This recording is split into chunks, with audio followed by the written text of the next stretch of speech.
Opportunity to participate in today's hearing. I am pleased to come before the subcommittee to discuss changes to Rule 21 and how best to reform the authorization and appropriation process. One proposal I have would restore the ability of members to Congress to offer more limiting language amendments to appropriation bills on the floor.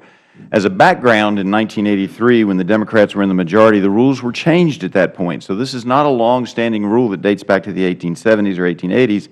It was changed in 1983. It was seen at that time, made it harder to make amendments. It was seen at that time as a response to the fact that the Reagan Republicans in the minority were working in a bipartisan fashion with some of the Democrats to get some cuts or limiting language into appropriations bills. The change that I would propose would largely restore the rule that existed prior to 1983 and remains substantially unchanged since it began in 1876, 1880. This change opens up mandatory spending to so-called limitation amendments during the appropriations process as this autopilot spending is currently protected from reductions by Rule 21. See the attachment that I gave you previously, number 1, for the rule itself. My proposal would give members of both parties the ability to offer amendments on the floor and in the Appropriations Committee to cut the amount of money an agency could receive, the number of employees that the U.S. government or its agencies could have, and the amount of money that could be paid to an employee of the U.S. government. Prior to 83, amendments abolishing offices such as Customs Service, reducing the number of naval officers, imposing an employment ceiling on Federal employees, etc., were held to be in order under that rule. Now, I'm not saying that we should do all of those things. I'm just saying that we ought to have the opportunity as duly elected members of Congress to do that. Now, I keep in my office a core sample of the rules, and so when I hear folks say that this is a rule that goes back to a certain time, I go to my core sample and look. And our 1880 rule, and I ask you to take a look at the amendment that I have proposed, and I'm going to read you the section, the pertinent section out of the 1880 rule, which was pretty much the same to 1983, 100 years. Nor shall any provision in any such bill or amendment thereto changing existing law be in order, except such as, being germane to the subject matter of the bill, shall retrench expenditures by the reduction of the number and salary of the officers of the United States, by the reduction of the compensation of any person paid out of the Treasury of the United States, or by reduction in the amounts of money covered in the bill, covered by the bill. If you take a look at my changes in 2B and 2C of Rule 21, you will see this language: except germane provisions that retrench expenditures, one, by reducing amounts of money covered by the bill, which may include those recommended by the Committee of Appropriations by its direction of a legislative committee having jurisdiction over the subject matter, 2, by reduction of the number and salary of the officers of the United States, and 3, by reduction of the compensation of any person paid out of the Treasury of the United States. The order is different. The language is the same. So I think it's important that we take a look at this because we are going back to the system. It's not going to make it harder to make our jobs. If that were the case, it wouldn't have survived 100 years. It will get us back to a system where members of Congress actually have authority to make proposals. Doesn't mean they'll pass unless they can get a majority on the floor. Generally, that means you've got to have some bipartisan support. As my colleague, Mr. McClintock, said, it's impossible to get serious about cutting spending and setting priorities in Washington when our own rules prevent us from doing so.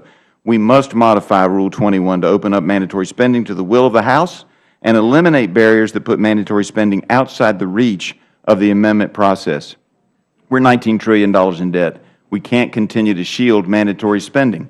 Now, you know, we've heard that you can do that with a separate bill, and that's true, but most of the bills that we have that are really the big ones are authorizing for usually 5 years. Sometimes we shorten it to 2 years or 3 years, but it's usually for 5 years. Once that bill is passed, absent getting the committee to go in and say we made a mistake and reverse itself, you have no other way except through the appropriations process with a change in Rule 21 to effect a change. So I don't think it's exactly correct to say you can do it in the authorizing bill. The American people expect us to get it done. We can get it done, but we have to change our rules of operation in order to make that happen. So, you know, I think it's important that for a legislative branch of government to have this authority and this power. I think we've given up too much of our power in many ways. This is one step that brings it back not only to the House and to the Senate, but to individual members to at least make the proposals they think are important. And I've given you an appendix that shows you that while Medicaid, Medicare, food stamps, those are the issues that are going to get all the attention, we have hundreds of programs. Now, I will tell you, this is my list. We don't actually, nobody's ever provided us with a list. We asked CRS how to get it. They told us how to go try to find some of it. This is the list I've been able to come up with on mandatory spending.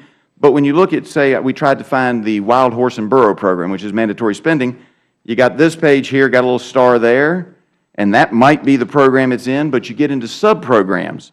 And then you've got these 4 or 5 programs over here on this page, which might be the Wild Horse and Burro program. But when I went to try to amend that early in my term here, and I've been here for 5+ years now, I was told, oh, you can't do that except by making a change in the Farm Bill because of Rule 21. So it's not something that just happens once in a while. It happens all the time. Members are proposing changes, eliminating programs, reducing the number of employees in programs, cutting the money, and we are not allowed to do it. That's not the way a legislative body should operate, and I hope that you all will join me in supporting this rule, because whether you're a Democrat or a Republican, this gives more power to the legislative branch of government in the long term and to its members. And that means that in order to be an equal branch of government, we have to have this power, whether the Democrats are in control or the Republicans are in control. With that, Mr. Chairman, I yield back. Thank you very much.